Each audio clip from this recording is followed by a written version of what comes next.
Bonjour Nicolas Moinet. Bonjour Jean-Philippe Denis. Nicolas Moinet, professeur d'intelligence économique à l'IAE de Poitiers, l'Institut d'administration des entreprises de l'Université de Poitiers.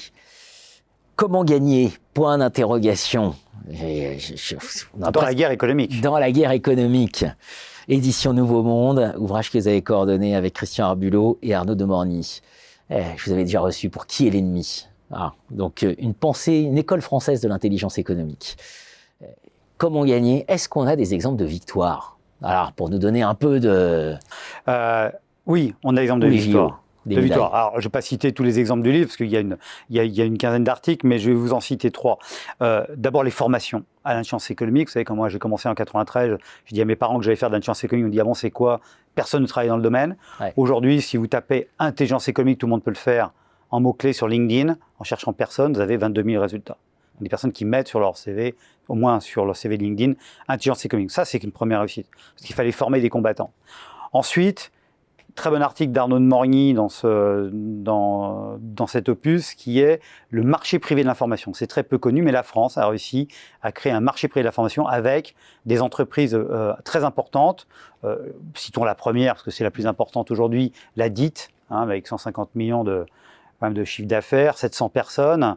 Et on présente une étude de cas où justement on montre, c'est la première fois qu'il y a un rétexte d'une victoire de la part de la DIT qui explique comment elle a sauvé en fait la réputation d'un de ses clients qui était directement lié à Wirecard en allant finalement faire de l'investigation en source ouverte.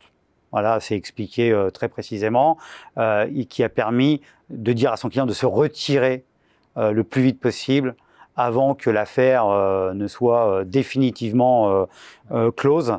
Et donc, ça a permis à ce client de voir sa réputation sauvée. Donc ça, c'est important.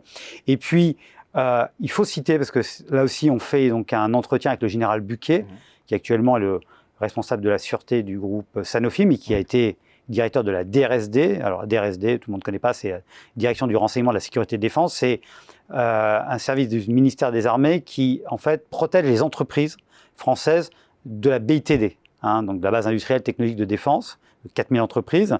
Et c'est tout à fait l'exemple d'une réussite parce que c'est un service qui était un peu oublié et qui a réussi à se régénérer et qui a créé notamment une fonction qui s'appelle les agents de contingence économique, qui protège les entreprises, qui leur apprend effectivement à protéger leur actionnariat, leur réputation.